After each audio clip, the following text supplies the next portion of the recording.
durante la charla de lo que voy a hablar es de cómo la orden ha ido reaccionando ante los cambios de época, que ha ido aportando ante estos cambios de época que la orden ha ido pues experimentando a lo largo de su historia, y qué lecciones podemos sacar ahora. Bien, a ver si funcione bien.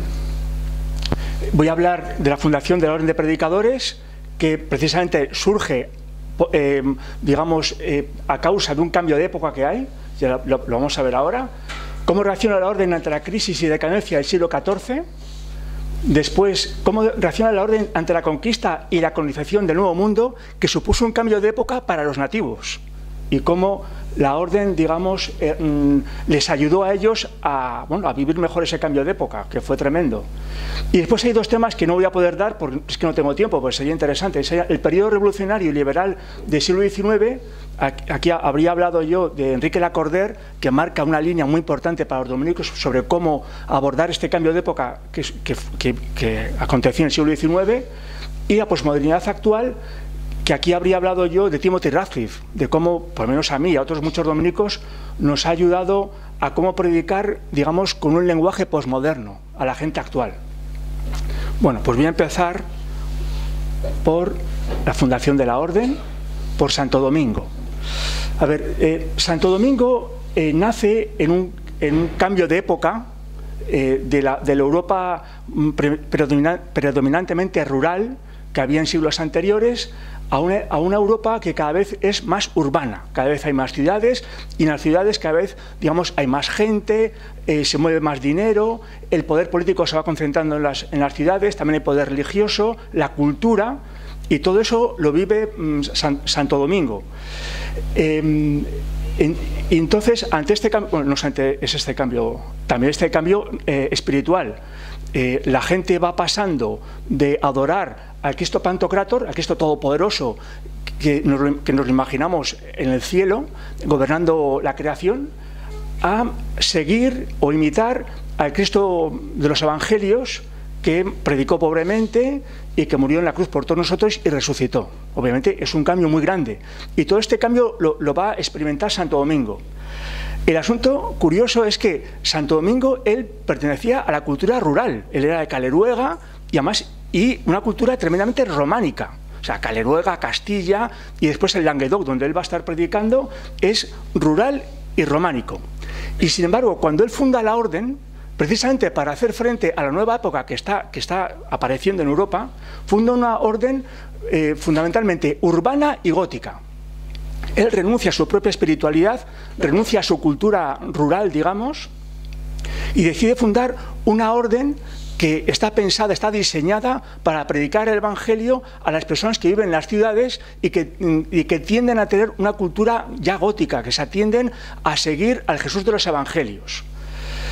Claro, las ciudades, voy a echar un poco para atrás, las ciudades tienen una diferencia muy grande con el campo. Es que, aparte de vivir gente más concentrada que en el campo, la gente de las ciudades es gente libre, no como los campos, que generalmente era gente sierva de los señores. La gente de las ciudades es gente libre y gente, en muchos casos, culta, porque en las ciudades se junta la burguesía. De hecho, el origen de las ciudades son los burgos, y la palabra burguesía viene de burgo. La burguesía, que son los artesanos, pequeños comerciantes, gente que trabaja para la corte, que se preocupa de que sus hijos sepan leer y que lean y que tengan cultura. Y además que por las ciudades también pasaban muchos juglares que en aquella época era, digamos, como la radio, eran los que transmitían las noticias.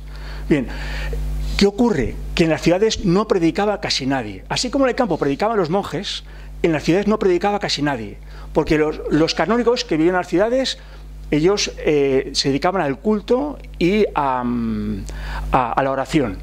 Los párrocos no podían predicar porque no sabían teología.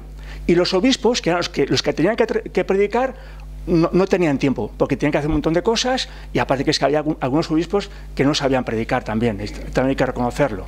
Con lo cual tenemos una acumulación de gente libre y culta a la cual nadie predica. ¿Esto qué es? Un caldo de cultivo de las desviaciones espirituales, llamado también herejías, que es efectivamente con lo que se topó Santo Domingo. Entonces, ante esta realidad, Santo Domingo funda la Orden de Predicadores. Pero para ello va a seguir varios pasos que Jordán de Sajonia, en la primera biografía que se escribe, que es de Jordán de Sajonia, que es el que le sucede en la orden como maestro de la orden, Jordán de Sajonia marca 4 pasos muy claros, que es como Santo Domingo, digamos, acaba fundando la orden. Estos 4 pasos son: primero, estudia muy bien teología. Bueno, el primero estudia, digamos, primaria en Gumiel de Izán, que es un pueblo que está a lo de Caleruega, y después ya pasa a estudiar teología en Palencia. Bueno, primero artes, después teología, estudia muy bien teología, y después, aquí está unos 10 años, después pasa a ser canónigo regular en el Burgo de Osma, en la catedral del Burgo de Osma, y pasa unos 10 años haciendo vida contemplativa, dedicándose a la oración y al culto divino. Con lo cual, lo que ha estudiado en Palencia ahora tiene tiempo de profundizarlo y de hacerlo vida en el corazón.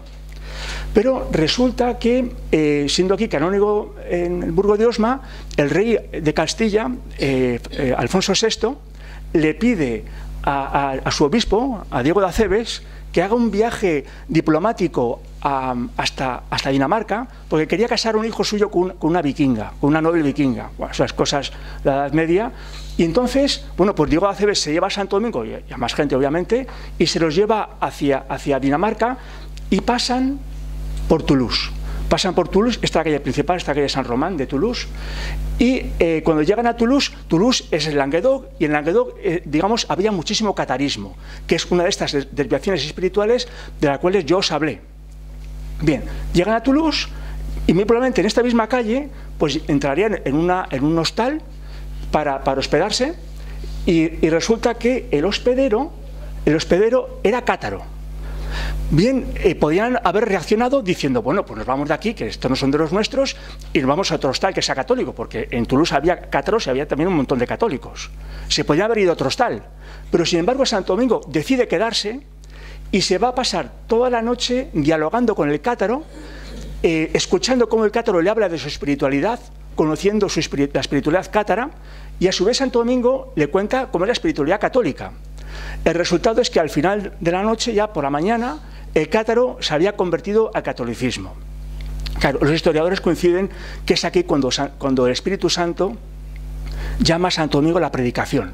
Santo Domingo se da cuenta de la importancia que tiene hablar bien. Se da cuenta de que Dios actúa por medio de la predicación. De hecho, él ha experimentado como Dios, por medio de su palabra, ha convertido a un cátaro, a un señor culto, además de otra nación, que es de Toulouse, este era de Languedoc. Claro, se da cuenta del poder que tiene la palabra. Y a partir de entonces ya en Santo Domingo y en Diego de Acebes comienza ya el run run en su interior de que ellos tienen que predicar. Y efectivamente, pasado 2 años, Santo Domingo acaba predicando en el Languedoc a los cátaros, allí está unos 8 o 9 años, y ya después en Toulouse es donde funda la Orden de Predicadores.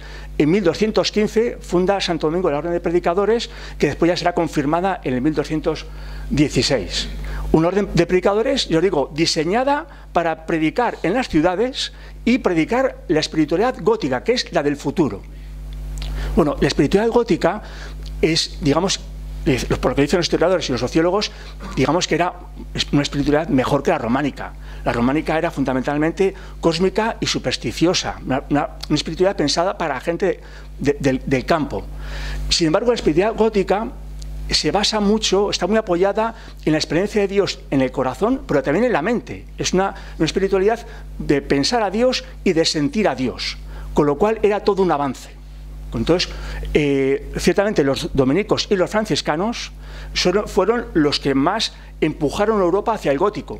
En cuanto empezaron a predicar los dominicos y los franciscanos, que los franciscanos también van a predicar la espiritualidad gótica, Europa ya se va, digamos, a hacer gótica.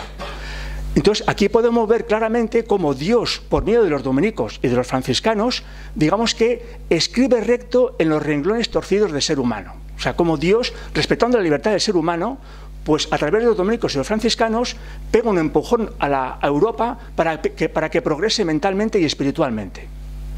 Bueno, seguimos. Pasamos ahora a la crisis y decadencia del siglo XIV, que esto tiene mucha miga, ya veréis. Bien, es una época en la cual hay una gran crisis, primero en las propias órdenes mendicantes, porque ya llevan 100 años fundadas y esa efervescencia, ese vigor inicial ya ha ido decayendo. Eso va a empezar.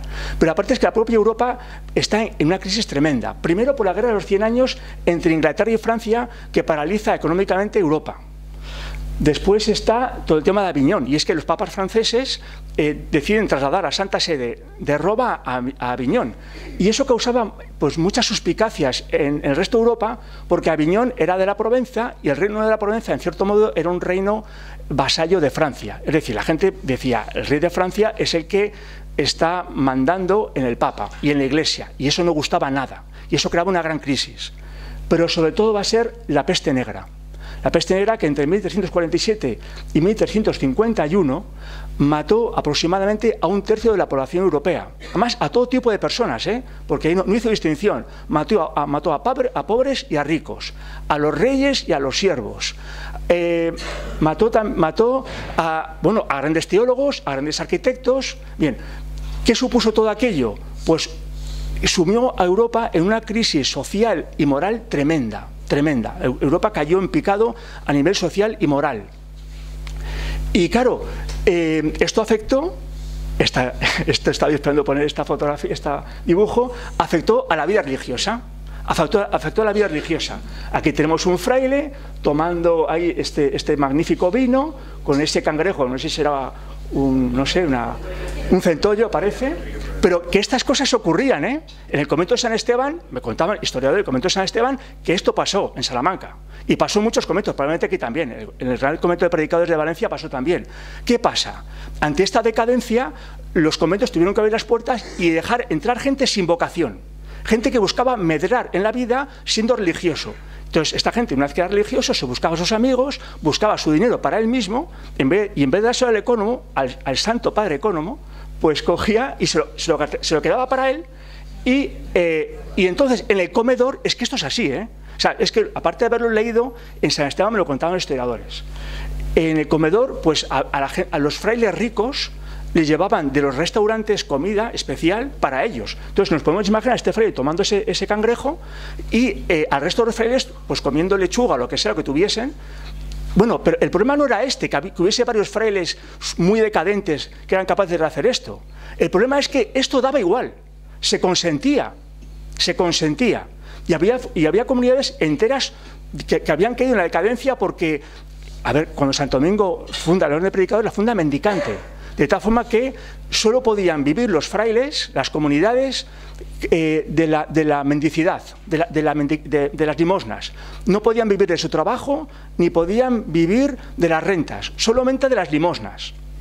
Bueno, pues hubo conventos que hicieron trampas y consiguieron permisos para poder vivir de las rentas. Y tenían grandes terrenos y eran conventos súper ricos, donde a lo mejor todos comían el centollo. ¿Sabes? Es que es así, Era tremendo, una crisis tremenda. Bueno, pues ante esta crisis, el Espíritu Santo inspira la aparición de Santa Catalina de Siena, que nace, como veis, cuando surge la peste negra. O sea, ella vivió todo esto, Ella lo vivió. El asunto está en que, más o menos con 15 años, ella ingresa en una comunidad de laicas dominicas de su ciudad, en Siena. Está 5 años recluida en su casa a petición de sus hermanas para que se forme bien. Entonces, cuando está recluida en su casa, va a estar orando y estudiando muchísimo, porque bajan frailes del convento que estaba al lado, el convento de Santo Domingo, bajan a darle clases a ella, la forman muy bien teológicamente y además, ya lo digo, se va a dedicar muchísimo a la oración y obviamente también al trabajo en casa. Bien, tras estos 5 años de trabajo, de estudio y de oración, sale ya por fin, después de tener la experiencia del desposorio místico, sale ya de su casa, con permiso de sus hermanas, y comienza a hacer ya labores caritativas. Y es cuando ella, ya con toda la formación que tiene, y con la experiencia de Dios que tiene en el corazón, comienza a darse cuenta de cómo está la sociedad, de la decadencia y la crisis social y espiritual que vive la sociedad, que es cuando va a las familias, cuando habla con los sacerdotes, cuando visita monasterios, visita conventos y se queda escandalizada. En una de sus cartas se queja a un monasterio de monjas de que las monjas dormían en colchones de plumas. Si ahora un colchón de plumas es carísimo, imaginaos en aquella época. Bueno, pues había monasterios donde las monjas dormían en colchones de plumas. Claro, es que eso no tiene nada que ver con la vida religiosa. Aparte que dejaban entrar todo tipo de personas en los monasterios, salían las monjas, bueno, aquello era un follón tremendo. Y con el fraile es lo mismo. Ella se da cuenta y entonces decide tomar cartas en el asunto. Y lo va a hacer de dos maneras. Primero, escribiendo cartas de dos tipos. Unas son de acompañamiento espiritual para convertir a las personas. Ella acompañaba espiritualmente a muchas personas, a laicos y a religiosos y religiosas, de acompañamiento espiritual, y otras diplomáticas, en las cuales pide a determinadas autoridades, incluido el Papa, a obispos y a príncipes y a condes, que hagan todo lo posible para regenerar y para reformar la sociedad y reformar la Iglesia. Bien, y otra cosa que hace es organizar grandes misiones populares en el norte de Italia. Entonces ella, junto a discípulos suyos, en los que había sacerdotes, había religiosos, había un montón de laicos, se iba a grandes regiones, a grandes comarcas y a ciudades, y en ellas pues distribuía a los sacerdotes para predicar, a otros a confesar, a los laicos los mandaba a visitar a familias pobres. Y así ella pues intentaba ir regenerando, ir restaurando, digamos, la buena vida espiritual en esas zonas. Así estuvo mucho tiempo, ¿eh? Y uno que se le va a unir es Raimundo de Capua. Raimundo de Capua, en un capítulo general de la orden en Florencia, que él estaba en Florencia, le piden que sea el confesor de Santa Catalina para ayudarla. Entonces le trasladan de Florencia a Siena. Y él no debía de conocer a Santa Catalina personalmente, y bueno, la conoce y claro, se queda el hombre maravillado ante la labor de ella, y sobre todo porque además sé que hay un enfermo y ella le va a atender en la enfermería del convento. Bueno, el hecho es que se hacen grandes amigos espirituales, y él pasa a ser prácticamente su discípulo y su colaborador. Y efectivamente él la va a acompañar en sus misiones populares y también en sus misiones diplomáticas que va a hacer por Europa. Bien, Santa Catalina muere pronto, pero antes de morir se va a ocupar de que los frailes capitulares elijan de maestro de la orden a Raimundo de Capua. Claro, antes ya Catalina obviamente le había instruido a Raimundo, le había hecho ver que la orden de predicadores necesitaba una reforma, que no podía ser que hubiese frailes comiendo lo que daba la gana en el comedor, que saliesen del convento cuando les daba la gana y cosas así, y que no fuesen a coro, que había muchos frailes que no pisaban el coro. Me refiero a la oración comunitaria. Bien, Raimundo de Capua ciertamente se da cuenta que sí, que es cierto, y entonces cuando es elegido maestro de la orden, en 1380, pues se pone como objetivo reformar la orden. Pero claro, reformar la orden era muy complicado. Ya había habido otro intento en la orden dominicana de reformarse y fue un fracaso, porque es muy difícil reformar una orden tan grande como los dominicos. Y después había otro problema, y es que las órdenes grandes que se habían reformado antes, todas se habían acabado dividiendo.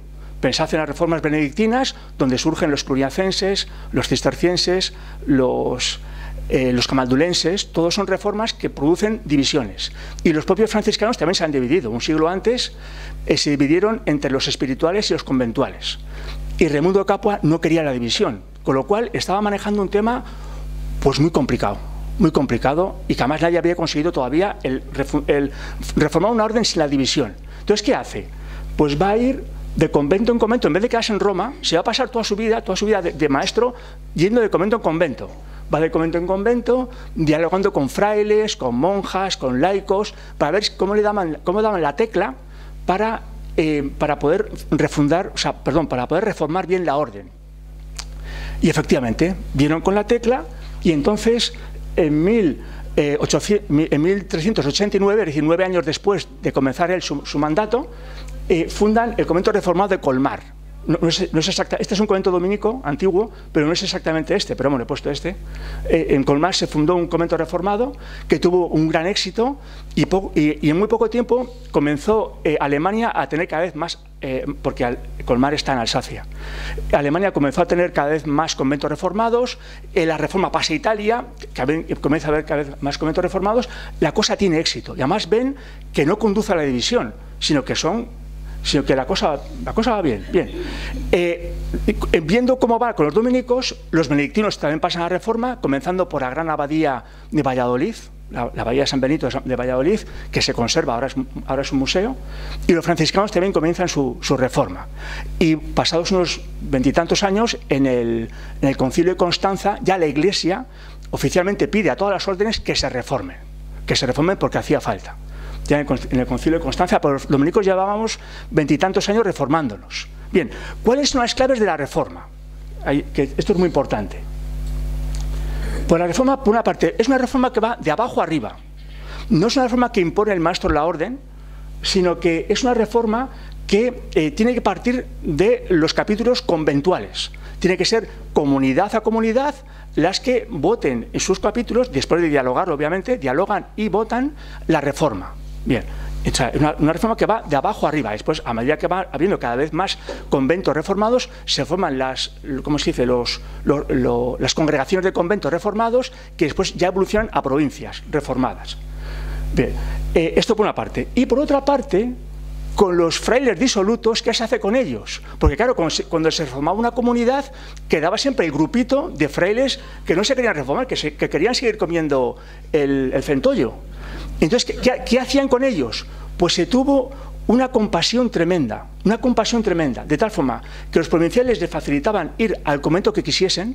O sea, por ejemplo, se reformaba su comunidad y no quería seguir allí, y entonces hablaba con el provincial decía, donde tú quieras yo te mando, tranquilo, no hace falta que tengas problemas, a donde tú quieras. Y si se quería quedar en su comunidad, los priores les facilitaban que siguiesen como estaban. Es decir, la comunidad, los reformados, digamos que les aceptaban, y les aceptaban como eran. Claro, aquello fue una respuesta de gran compasión, y esta fue la clave de que la orden no se dividiese. Primero, la base democrática de la reforma y la compasión con los no reformados. Bien. Obviamente la reforma fue lentísima, acaba más o menos más de 150 años después de la primera fundación del convento de Colmar. Fue lentísima porque fue capítulo a capítulo. Bien, iba muy lenta, y de hecho en 1375 la cosa iba muy lenta. Sí, se veía que apuntaba maneras, pero que no llegaba a ser todavía la mayoría. Y además pasaba una cosa: había una gran cantidad de conventos de dominicos que querían reformarse, pero económicamente les era imposible, porque económicamente, o sea, materialmente, no podían vivir solamente de las limosnas, porque cada vez había más conventos, la gente estaba pasando una crisis, no había dinero en las ciudades. Perdón, 1475, 1475. No había dinero. Entonces, pero querían reformarse. Y entonces el Papa Sixto IV da una bula a la orden para que puedan renunciar los que quieran a la estricta pobreza. Y efectivamente la orden renuncia a la estricta pobreza, y a partir de entonces, hasta el día de hoy, los fieles, además de vivir de la mendicidad, podemos vivir de nuestro trabajo y también de las rentas que podamos tener. A partir de entonces. Bien, y efectivamente hubo una avalancha de conventos que se pasaron a la reforma, y ya a partir de entonces ya la reforma ya siguió para adelante y ya triunfó. Se considera 1505 como ya cuando la orden está ya reformada, aunque aún todavía quedaban conventos por reformar. Bien.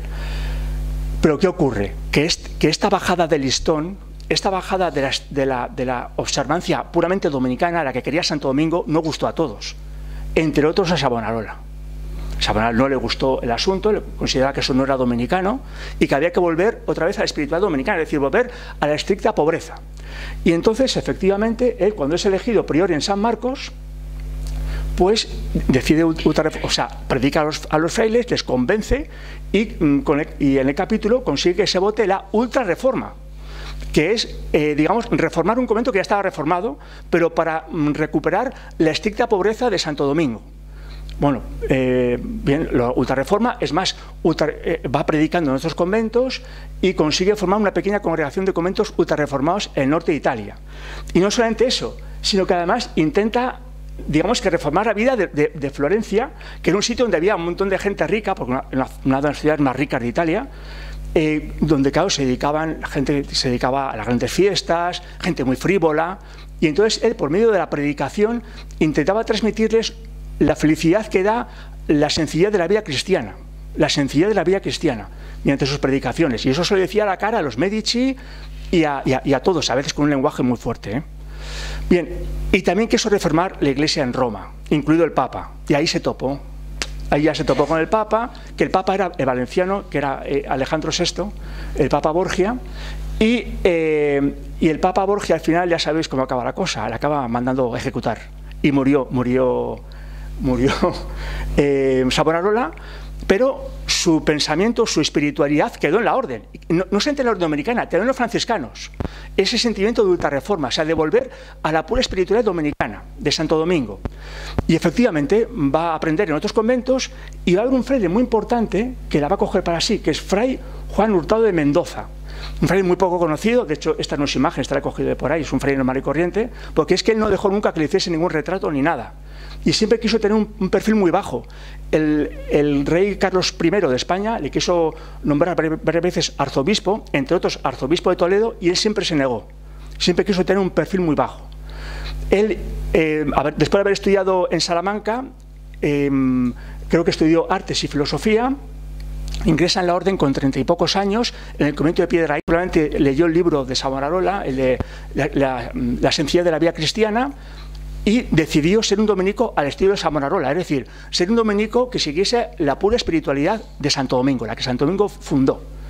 Y desde entonces va a ser un gran savonaroliano, se puede decir. Bien. El hecho es que en San Esteban y también en Santo Tomás de Ávila va a ocupar cargos muy influyentes. Va a ser maestro de estudiantes, va a ser también profesor de teología, va a ser regente de estudios y prior. Y mediante esos cargos, además él predicaba muy bien y atrajo a muchos estudiantes de Salamanca para que se hiciesen dominicos. Y claro, en esas homilías él transmitía, digamos, la espiritualidad de Savonarola, es decir, la pura espiritualidad dominicana. Y entonces, claro, dejó pues bastantes discípulos muy aférrimos de Savonarola y muy aférrimos de defender la estricta espiritualidad dominicana. Y ahí está la clave. ¿Y quiénes eran sus discípulos? Los que después serán los primeros misioneros de América, lo veremos ahora, y los que después se van a incorporar con Francisco de Vitoria en la escuela de Salamanca. Claro, estas cosas no son casualidad. Estos vemos como Dios va escribiendo recto en los renglones torcidos del ser humano, y vemos como de Savonarola pasa a Hurtado de Mendoza. Hurtado de Mendoza, una persona tremendamente carismática pero muy humilde, que crea una gran cantidad de discípulos que son todos muy de la espiritualidad de Savonarola, y esa espiritualidad es la que después, digamos, fructificará en América y en la teología, y una teología que va a estar, vamos a ver, dirigida a América. O sea, digamos, la espiritualidad de Savonarola donde se va después a notar es en América. Lo vamos a ver ahora. Bien, conquista y colonización de América. Aquí tenemos a Colón, que llega, ya sabéis, en 1492, y los dominicos llegan 18 años después a la isla de la Española, llegan concretamente a Santo Domingo, que era la principal ciudad por entonces, lo que es ahora República Dominicana. Y cuando llegan los dominicos a la Española, a ver, los dominicos entre otros eran Pedro de Córdoba y Antón de Montesinos, que los dos eran del convento de Salamanca y eran muy íntimos discípulos de Hurtado de Mendoza, y eran seguidores de Savonarola, vamos, al 100%. Y van otros dos que eran del convento de Santo Tomás, que también probablemente eran también discípulos de Hurtado de Mendoza, y tras ellos después fueron otros 4, en muy poco tiempo. Bueno, el asunto está en que cuando llegan estos dominicos, echa para atrás, cuando llegan los dominicos se encuentran con dos sorpresas muy grandes. Una es ver lo mal que tratan los españoles a los nativos. Les tratan fatal, les tratan como esclavos o como animales, de tal forma que eso produce una gran cantidad de muertes entre los nativos. Eso es una cosa. Pero más sorpresas se llevan cuando ven que, habiendo allí sacerdotes y religiosos, no dicen nada, es más, lo dan por bueno. Se conservan crónicas y cartas de los sacerdotes religiosos enviados a la corte española diciendo que en América las cosas iban fenomenal y que la evangelización de los nativos era estupenda, cuando se los estaban cargando. Pero es así, es así. Entonces, claro, estos frailes reformados dominicos que llegan a América, además iban muy bien formados teológicamente, porque los conventos reformados eran muy estrictos en la pobreza de los frailes, la comida, la ropa, la vivienda, todo. Pero sin embargo gastaron muchísimo dinero en comprar buenos libros, sobre todo en esa época que es cuando se estaban editando grandes obras humanistas en Italia, en Alemania, en Holanda, de los grandes autores grecorromanos. Los conventos reformados, entre otros San Esteban y Santo Tomás de Ávila, se gastaron un dineral en comprar esas obras, porque eran muy caras, pero querían que sus estudiantes estudiasen bien. Son estudiantes que, aparte de estudiar Santo Tomás y la Biblia, estudiaron pues anatomía humana, estudiaron el alma humana, psicología, sociología, política, que es de lo que hablan los autores grecorromanos. O sea, están realmente imbuidos en el humanismo, es decir, en el conocimiento y en el valor del ser humano. Conocimiento y valor del ser humano. Entonces, que llegan allí, se quedan estupefactos viendo aquello, pero bueno, lo primero que hacen es empezar a ver qué pasa, empezar a dialogar, obviamente, con los nativos, a ver qué pasa con ellos, con los religiosos, con los sacerdotes, con las autoridades, con los militares, y ven que aquello no puede seguir así. No puede seguir así. Entonces pasa un año y pico después de llegar allí, deciden ya tomar cartas en el asunto. Dicen, bueno, ya llevamos aquí un año y pico y hace falta empezar a actuar. Y así como Savonarola hizo todo lo posible por regenerar la espiritualidad de Florencia y la de la orden, y le costó la vida, pues nosotros vamos a intentar regenerar la vida aquí, vamos a intentar que los nativos tengan una vida mucho mejor, es decir, que ellos afronten mejor el cambio de época que están viviendo, y si nos cuesta la vida, que nos cueste la vida. Si hay que morir, se muere. Y entonces efectivamente se reúnen en capítulo y deciden pues lo que hay que decir, que es poner bien en claro a los españoles lo que pasa allí, y deciden que sea un domingo muy especial, el cuarto domingo de Adviento, justo antes de Navidad, o sea, un domingo muy bien escogido, y deciden que sea Antón de Montesinos el que predique. Esta estatua está erigida en honor de este sermón, del sermón del cuarto domingo de Adviento de 1511. Y efectivamente, Santo Domingo, en una iglesia que tenían los dominicos, hecha todavía de madera y con cañas, pero ahí tenían delante pues a la flor innata de la ciudad de Santo Domingo. Tenían allí a los encomenderos, tenían allí los militares, las autoridades, la gente rica. Ahí estaban escuchando la predicación. Todos pensaban que les iban a hablar del niño Jesús y no sé qué. Y en vez de eso, pues les dice que como sigan tratando a los nativos como a esclavos o como animales, es decir, como no les traten como a personas, van a ir todos al infierno. Así les dijo. Imaginaos que a un español de aquella época le digan que si maltrata a su siervo o a su esclavo, va a ir al infierno. Bueno, aquello fue tremendo. Quisieron expulsar a los dominicos, casi lo consiguen, pero no lo consiguieron. Pero este sermón y los siguientes, pues después hubo más, obviamente, tuvieron dos efectos muy importantes. Uno es que, mira, fue aquí, obviamente, esta es la iglesia que construyen ellos, la iglesia que construyen ellos, y aquí, 20 años después, surge la primera universidad americana, en este convento de los dominicos. Bueno, era un paréntesis. Bien, surge el personaje de Bartolomé de las Casas. Él era un sacerdote, él es un sevillano que había ido a América, era sacerdote, y era encomendero. Tenía también sus nativos que trabajaban para él, y entonces, cuando escuche la predicación de Montesinos, no sabemos si la escuchó directamente o le hablaron de ella, no sabemos, pero él mismo reconoce que Dios, por medio de esa homilía, le cambió el corazón. Y efectivamente se desprendió de sus encomiendas y desde entonces decidió ser el principal defensor de los nativos. Y todo por una homilía, para que os deis cuenta de la importancia que tiene la predicación. Bien, efectivamente se pone a ello. Y al cabo de unos años ingresa en la orden de predicadores, por eso tiene el hábito de dominicos, porque se dio cuenta que los dominicos le iban a ayudar muchísimo más a defender a los nativos. Bueno, uno es Bartolomé de las Casas. Y otra cosa es que Pedro de Córdoba hizo dos viajes muy importantes a España. O hizo más, pero dos muy importantes. Uno es en 1513, es decir, 2 años después del sermón, va a la corte y va a hablar con Fernando el Católico para pedirle que reforme las leyes de Burgos, que son las leyes que legislaban en América. Obviamente que las cambie a favor de los nativos, y lo consiguió. Se reformaron las leyes de Burgos. Y otra cosa es que en 1516 va a su convento, a San Esteban de Salamanca, reúne a los frailes, a los teólogos, ahí había un montón de teólogos, además eran todos de su cuerda, eran todos savonarolianos, porque eran discípulos de Hurtado de Mendoza, que todavía vivía, por cierto, aunque estaba en Ávila.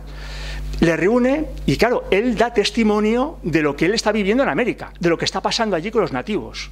Y les pide que por favor hagan una teología práctica que ayude a los nativos a mejorar su vida y a que vivan como seres humanos, que tengan una vida digna. Entonces le pide que por favor hagan una teología práctica que les cambie la vida. Y efectivamente, en mi opinión es ahora cuando se siembra, digamos, lo que era la escuela de Salamanca. Empiezan los teólogos de San Esteban a cavilar, a ver qué podemos hacer teológicamente para mejorar la vida de unos que viven muy lejos de nosotros, pero que les estamos machacando los españoles.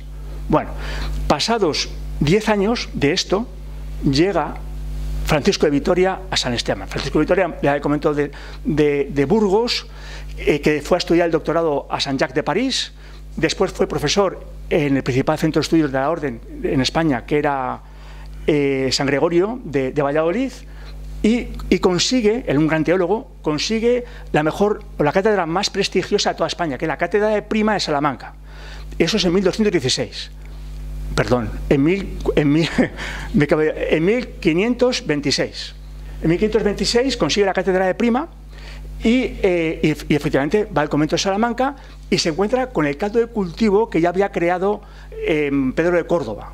Y le cuentan lo que ha pasado, le cuentan que están todos a ver si consiguen hacer una teología y se pone a ello. Aprovechando su gran saber teológico y el puesto que ocupa, la cátedra de Prima, efectivamente, comienza él ya a cavilar cómo se puede hacer y empieza a hacer esa teología práctica. Y tenemos varias obras muy importantes de él. Tenemos las relecciones sobre los indios, las relecciones sobre el derecho de guerra. Las relecciones sobre los indios se considera que es el primer texto sobre el derecho internacional civil. Por eso se conoce a Francisco de Vitoria como el inventor del derecho internacional civil. Y el derecho de guerra le está diciendo a los españoles que no tienen derecho a conquistar por las armas nuevas tierras simplemente porque quieren quedarse con las tierras de otros. Que eso es pecado, así, hablando en plata, que eso es pecado. Pero obviamente él lo razona muy bien a nivel teológico y legislativo.